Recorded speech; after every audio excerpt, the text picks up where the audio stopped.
Hi folks, in this video I want to have a look at this drone here. I'll bring up a picture there. Now I already have a video up there on how to draw that, one possible method, but this is a different method, and I suppose in this video also is different because this time I've actually gone and created the model, but now I'm going to use the rollback feature to show you how I did that. Okay, so at any stage if you want to see how somebody created something, you can go back through the steps by dragging up the roll bar there. Now, for this model, first thing I did, I'll drag up the roll bar there, is I made this disc shape. And you can see the sketch I used for doing that. Now, very important to say here with this sketch, if I go into edit it there, is that this guy is horizontal. Very important for when, to get a smooth finish. So I'll just come out of that. So I made that disc shape. Then I went off and I cut it, right? And I did that, if you want to see the sketch on this. That was the sketch I had that helped me to cut out what I didn't want. Okay.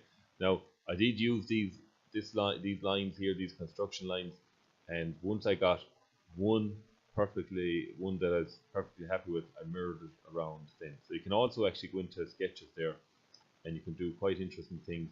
Moving sketches if you ever need to, mirroring sketches, similar to your feature commands.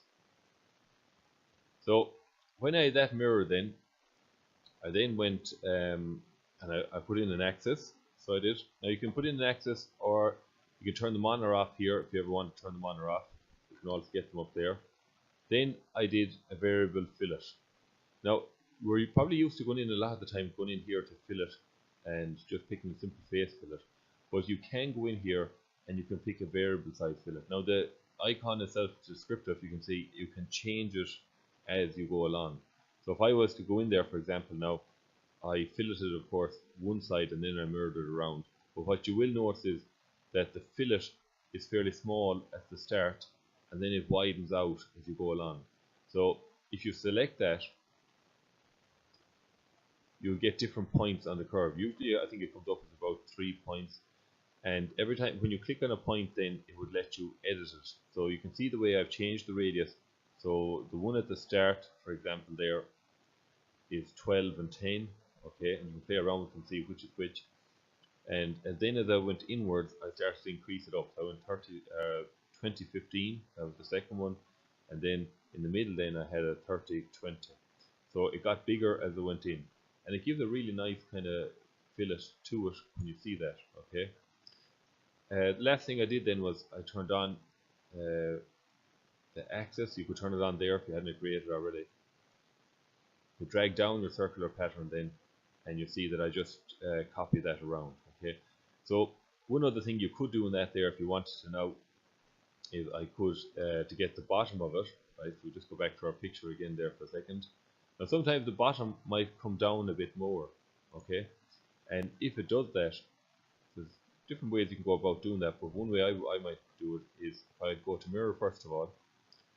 And what would I want to use the face to mirror? This, and the body I want to mirror is this whole object itself. Now I would unmerge them, okay. So now there you've got a lovely smooth finished body, okay. Now you have two bodies, do note that up there. So I might go in now and I might just turn off the top body actually. I usually do that because in case I'd be fearful sometimes it might affect when you go adjusting the bottom one, it might affect the other, but if it's unmerged, it shouldn't anyway. But anyways, now what you might do is, if I wanted to make that come down a bit more there, you can go in here to Insert, Features, and the Scale function. So there it is. Now if I click and go to scale that now, and if I want to make that bigger or smaller, it would do it all together. It would make it wider, deeper, and of more depth. Okay, so you can have uniform scaling if you want. Now I ticked this off earlier on as doing a practice run. So on the y-axis you can see there's the guy that was affecting vertically. Okay, so I made that 1.5. Okay, so if I hit OK now, you can see it has increased down the bottom without changing the side, the depth, the width, or the length. Excuse me. So I can turn back on my second body now. And there it is. So that's a really handy, fast way of going about drawing that body. That's all, folks.